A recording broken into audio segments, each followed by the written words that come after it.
ഇതിനു മുൻപ് MS അനീഷ് കുമാറിലേക്ക് കൂടി ഒന്ന് പോകണം. അനീഷ് ചൂരൽമലയിലാണുള്ളത്. നമ്മൾ ഈ കാണുന്ന വലിയ പ്രദേശം അത് വെള്ളാർമലയാണ് ഇപ്പോൾ ദൃശ്യങ്ങളിൽ കാണുന്നത്. സമാനമായ കാഴ്ചകളാണ് എവിടെയും എന്ന് പറയാം. പക്ഷേ ഇത് ഒരു വലിയ പ്രദേശമാണ്. ഇവിടുത്തെ രക്ഷാപ്രവർത്തനം അതിദുഷ്കരമാണ് എന്നുള്ളത് നമ്മളിപ്പോൾ കണ്ടുകൊണ്ടിരിക്കുകയാണ് തത്സമയം. ചൂരൽമലയിലേക്ക് പോകുമ്പോൾ അനീഷ്, ചൂരൽമലയിൽ വലിയ തോതിലുള്ള രക്ഷാപ്രവർത്തനം അത് ഊർജിതമായി തന്നെ നടക്കുന്നുണ്ടായിരുന്നു. ഇപ്പോൾ ഏത് രീതിയിലാണത് പുരോഗമിക്കുന്നത്?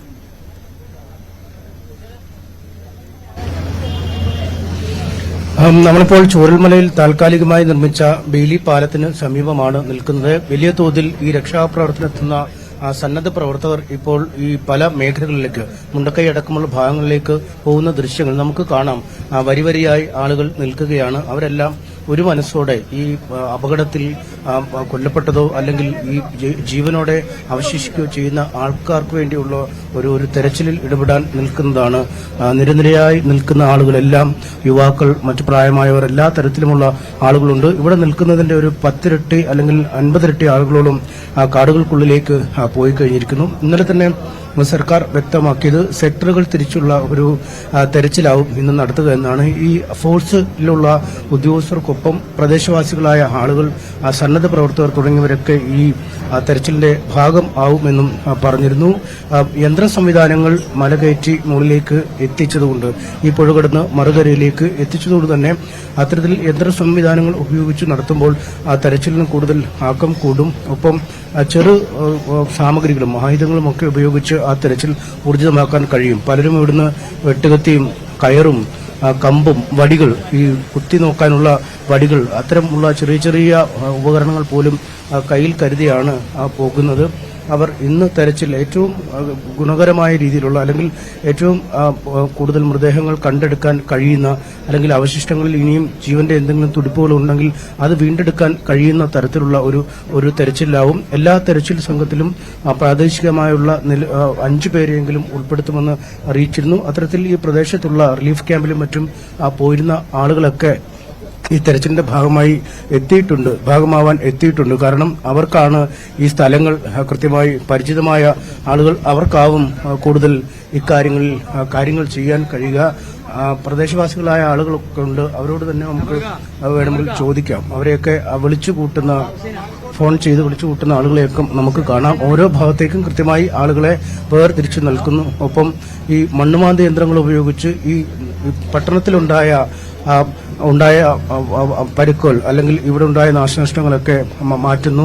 ഇവിടെയും ഇത്തരത്തിലുള്ള പ്രവർത്തനങ്ങൾ നടത്താനുള്ള ഒരുക്കങ്ങൾ നടത്തുന്നു. പുഴയുടെ ഭാഗം ഏതാണ്ട് പൂർണ്ണമായി തന്നെ പരിശോധന പൂർത്തിയായി കഴിഞ്ഞിരിക്കുന്നു. ഒപ്പം പുഴയോട് ചേർന്ന തേയിലത്തോട്ടങ്ങൾക്കുള്ളിലേക്ക് സന്നദ്ധ പ്രവർത്തകർ രാവിലെ തന്നെ പോയിരുന്നു. അവർ പുഴയ്ക്ക് മറുവശമുള്ള തേയിലത്തോട്ടത്തിനുള്ളിൽ ആരെങ്കിലും ഉണ്ടോ എന്ന് കണ്ടെത്താനുള്ള ശ്രമങ്ങൾ, ഒപ്പം ഡ്രോൺ പരിശോധന അടക്കം വിവിധ ഇടങ്ങളിലായി നടത്തുന്നുണ്ട്. കൂടുതൽ സംവിധാനങ്ങൾ ഇന്ന് എത്തുമെന്ന് നേരത്തെ തന്നെ അറിയിച്ചിരുന്നു. കൂടുതൽ തമിഴ്നാട്ടിന്റെ ഭാഗമായ ഈ സ്നിഫർ ഡോഗ്സ്, മണം പിടിച്ച് മനുഷ്യഗന്ധം ഈ കെട്ടിടാവശിഷ്ടങ്ങൾക്കുള്ളിൽ ഉണ്ടോ എന്ന് കണ്ടെത്തുന്നതിനുള്ള സ്നിഫർ ഡോഗ്സ് എത്തും.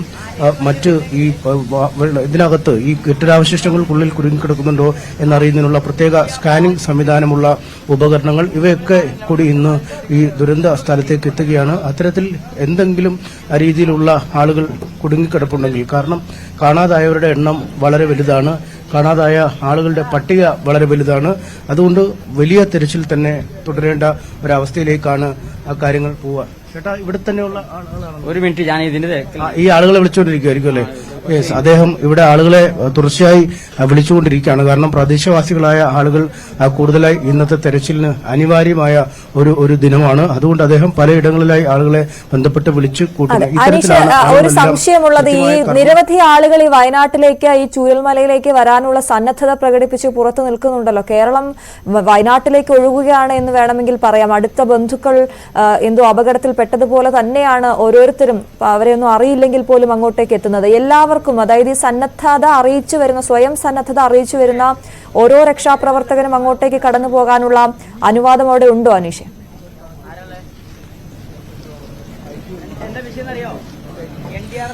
ഇപ്പം ഈ സന്നദ്ധ പ്രവർത്തകർ വലിയ തോതിൽ വരുന്നുണ്ട്. പക്ഷേ പ്രവർത്തകരെ വിവിധ ഇടങ്ങളിൽ നിന്നെത്തുന്ന ആളുകളെ കടത്തിവിടുന്നുണ്ട്. അവരുടെ വാഹനങ്ങൾ ഏതാണ്ട് 2 കിലോമീറ്റർ അപ്പുറത്ത് ഇവരെ ഇറക്കിയ ശേഷം തിരിച്ചു പോകണമെന്ന നിർദ്ദേശമാണ് നൽകുന്നത്. കാരണം ഇപ്പോൾ ആദ്യത്തെ 2 ദിവസങ്ങളിൽ ആളുകൾ ഒരുപാട് പേർ ഇവിടേക്ക് വന്നതുകൊണ്ട് കാര്യമില്ലായിരുന്നു. കാരണം പരിശീലനം സിദ്ധിച്ച ഫോഴ്സിലുള്ള ആളുകൾക്കായിരുന്നു അക്കാര്യത്തിൽ ഏറ്റവും കൂടുതൽ ചെയ്യാനുള്ളത്. കാരണം കെട്ടിടാവശിഷ്ടങ്ങളിൽ കുടുങ്ങിക്കിടക്കുന്ന ആളുകൾ അല്ലെങ്കിൽ വലിയ കെട്ടിടങ്ങളിൽ അഭയം തേടി ഇരിക്കുന്ന ആളുകൾ അവരെയൊക്കെ വളരെ വിദഗ്ധമായ രീതിയിൽ മാത്രമാണ് പുറത്തേക്ക് എത്തിക്കാൻ കഴിയുക.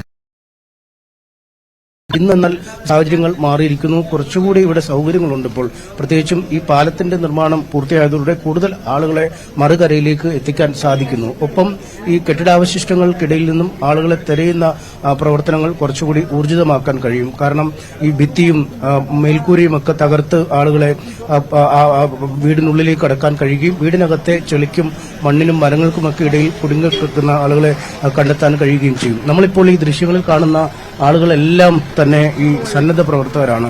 ഈ സേനാ വിഭാഗങ്ങളിലുള്ള ആളുകൾ നേരത്തെ തന്നെ അവർക്കായി നിജപ്പെടുത്തിയ സെക്ടറുകളിലേക്ക് പോയി കഴിഞ്ഞിരിക്കുന്നു.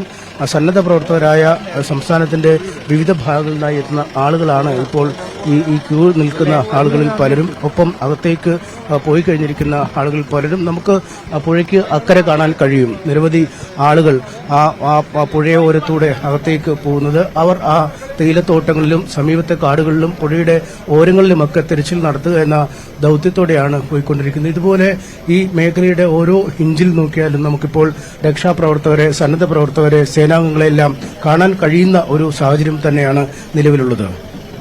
അതാണ് ചൂരൽമലയിൽ നിന്നും MS സനീഷ് കുമാറാണ് വിശദമായ വിവരങ്ങൾ നൽകിക്കൊണ്ടിരിക്കുന്നത്. രക്ഷാദൌത്യം അതിന്റെ ഏറ്റവും കൃത്യമായ രീതിയിൽ, ശാസ്ത്രീയമായ രീതിയിൽ, ആസൂത്രിതമായ രീതിയിൽ നടന്നുകൊണ്ടിരിക്കുകയാണ് ചൂരൽമലയിലും എന്നാണ് നമുക്ക് വ്യക്തമാകുന്നത്. ഇപ്പോൾ ഒരു വശത്ത് പ്രേക്ഷകർ കാണുന്നത് ചൂരൽമലയിലെ ദൃശ്യങ്ങളാണ്, മറുഭാഗത്ത് കാണുന്നത് വെള്ളാർമലയിലെ അടിഞ്ഞുകൂടിയ മരക്കഷ്ണങ്ങളുടെ ഒരു വലിയ പ്രദേശമാണ്. വെള്ളാർമലയിൽ വലിയ രീതിയിൽ തെരച്ചിൽ തുടരുകയാണ്.